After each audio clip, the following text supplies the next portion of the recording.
লক্ষ্মীপুর পৌর এলাকায় ভয়াবহভাবে বেড়েছে মশার উপদ্রব। দিনরাত মশার কামড়ে অতিষ্ঠ পৌরবাসী। ময়লা আবর্জনা জলাবদ্ধতায় বাড়ছে ডেঙ্গু আতঙ্ক। অভিযোগ উঠেছে মশা নিধনে বাজেট কয়েক গুণ বাড়লেও কার্যকর উদ্যোগ নেই। সহকর্মী আতোয়ার মনিরের তথ্য ও ছবিতে প্রতিবেদন। লক্ষ্মীপুর পৌর এলাকায় রীতিমতো মশার রাজত্ব চলছে। দিনের বেলা তো মশার আধিপত্য আছেই, সন্ধ্যা নামলেই শুরু হয় মশার আক্রমণ। কয়েল, স্প্রে কিংবা ধোয়া কিছুতেই মশা প্রতিরোধ করা যাচ্ছে না। মশা এমন উপদ্রব বাড়ছে, বাচ্চারা তো খুবই অতিষ্ঠ, আমরাও অতিষ্ঠ মশার অত্যাচারে। অপরিষ্কার থাকার কারণে ডেঙ্গু, জ্বর, সর্দি, কাশি, রোগী সুস্থ নাই, সুস্থ হয় না। শুধুমাত্র বাজেট প্রণয়ন করে বাজেট দিয়েই সব সমস্যার সমাধান হবে বলে আমার মনে হয় না। মানুষকে সচেতন করতে হবে। চিকিৎসকরা বলছেন, মশা নিধনে শুধু প্রতিরোধ নয়, বাসাবাড়ির আশপাশ পরিষ্কার রাখা এবং পানি জমতে না দেয়া খুব জরুরি। এখন ব্লাড টেস্ট করে দেখে দিন, সদর হাসপাতালে আসছি, এখন ভর্তি হয়েছি চিকিৎসা।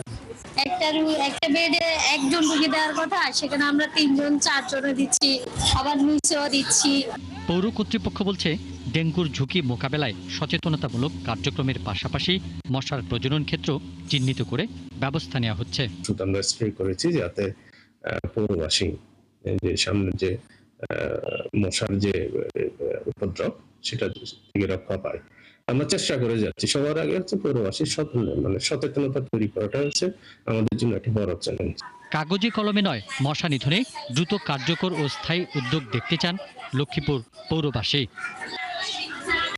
পিন্টু হাজং, ৭১।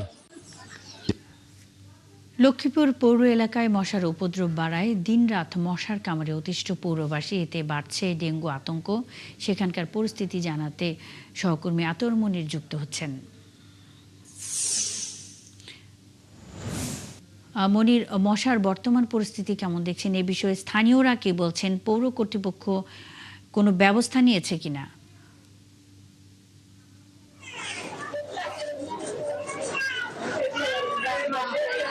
আপনি যেমনটি জানেন, অর্থাৎ মশার উপদ্রব বৃষ্টি গতকাল রাতেও হয়েছে। অর্থাৎ এর কয়েকদিন আগে প্রচন্ড গরম ছিল এবং বৃষ্টি হওয়ার পরপরই সাধারণত মশা বিভিন্ন সময়ে তাদের যেই দৌড়ঝাঁপ, অর্থাৎ মশার ধৌড়াধৌড়ি করতে থাকে। এতে করে বিভিন্ন প্রকার মশা থাকে এবং ডেঙ্গু মশাও সেক্ষেত্রে সাধারণত থাকে এবং বিভিন্ন সময় মানুষকে কামড় দেওয়ার পরে যখন জ্বর হয় এবং শনাক্ত হওয়ার আগ পর্যন্ত মানুষ তখনও বুঝে না যে তাকে ডেঙ্গু কামড় দিয়েছে বা ডেঙ্গুতে আক্রান্ত হয়েছে। তারা পরীক্ষার পরই তারা নিশ্চিত হন। আর আমি এই মুহূর্তে আছি লক্ষ্মীপুর সদর হাসপাতালে। এই হাসপাতালের আমি যেই ওয়ার্ডে আপনাদেরকে দেখাচ্ছি, এই ওয়ার্ডটা সাধারণত ডায়রিয়া, হাম এবং জ্বর সংক্রান্ত রোগীদের চিকিৎসা দেওয়া হচ্ছে। অর্থাৎ বলতে হয় গাদাগাদি করে এক সিটে 3 থেকে 4-5 জন করেও চিকিৎসা দেওয়া হচ্ছে। রোগীদের অভিযোগ, তারা নির্দিষ্ট যেই রোগীর সেই রোগীর বেড পাচ্ছেন না এবং যেই চিকিৎসা পাচ্ছে, অর্থাৎ এক রোগী আক্রান্ত চিকিৎসা নিতে এসে অন্য রোগে আক্রান্ত হওয়ারও তারা সে কথা বলছেন মুন্নি। আর আরেকটি বিষয় জানিয়ে রাখি, সেটা হলো যে এখানে যে যারা রোগীরা চিকিৎসা নিচ্ছেন তারা বলতেছেন যে তাদের বেড খুব সংকীর্ণ, যার কারণে তারা এই জায়গায় গাদাগাদি করে চিকিৎসা নিচ্ছেন এবং তারা বিভিন্ন জ্বর, হাম, ডায়রিয়া, অন্যান্য রোগের আক্রান্ত রোগীরা একই সাথে চিকিৎসা নিচ্ছেন।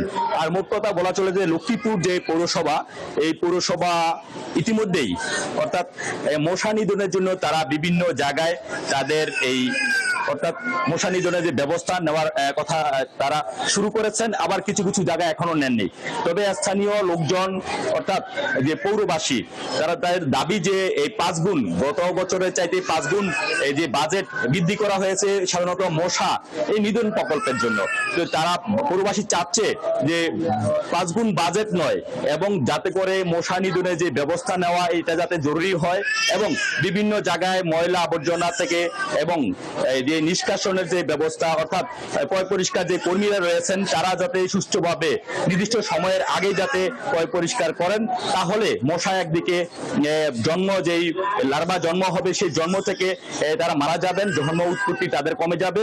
পাশাপাশি লক্ষ্মীপুর সদর হাসপাতাল পয় পরিষ্কার থেকে শুরু করে এবং তাদের সিট বৃদ্ধি এবং যেসব রোগীরা বিভিন্ন রোগের আক্রান্ত হয়ে একই জায়গায় গাদাগাদি করে চিকিৎসা নিচ্ছেন, এসব যদি দূর করা হয় তাহলে রোগের আক্রান্তের সংখ্যা অনেক কমবে। আর এই পর্যন্ত যে ডেঙ্গু আক্রান্ত রোগীর সংখ্যা, অর্থাৎ লক্ষ্মীপুরের বাহির থেকে বিভিন্ন জায়গা থেকেও রোগীরা এসে এই জায়গায় চিকিৎসা নিচ্ছেন এবং ভালো হয়ে তারা তাদের বাড়ি ফিরে যাচ্ছেন। আর এখানে যারা জ্বরে আক্রান্ত তাদের পরীক্ষার পরেই নিশ্চিত হওয়া যায় যে ডেঙ্গু আক্রান্ত কিনা, সেই বিষয়টিও রোগীরা বলছেন এবং যারা চিকিৎসক রয়েছেন তারাও নিশ্চিত করেছেন যে অনেকে জ্বর এবং হাম অন্যান্য রোগ নিয়ে আসছেন, তারপরে নিশ্চিত হয়ে বলা যাবে যে এর আজও একজন রোগী ডেঙ্গু আক্রান্ত হয়ে চিকিৎসা নিয়ে বাড়ি ফিরে গেছেন, ভালো হয়েছেন। তবে এই সার্বিক বিষয়ে স্থানীয় মানুষের পথে সচেতন, পাশাপাশি পৌরবাসীর আরো ভূমিকা এবং হাসপাতাল কর্তৃপক্ষ আরো জোরালো ভূমিকা রাখবে, এমনটি প্রত্যাশা করছেন লক্ষ্মীপুর পৌরবাসী। মন্নি, আতোয়ার মনির সঙ্গেই থাকবেন, খবর রাখতে থাকুন দর্শক। লক্ষ্মীপুর পৌর এলাকায় মশার উপদ্রব বাড়ায় ডেঙ্গু আতঙ্কে ভুগছে এলাকাবাসী। এ বিষয়ে খবর নিয়ে আতোয়ার মনির যুক্ত ছিলেন।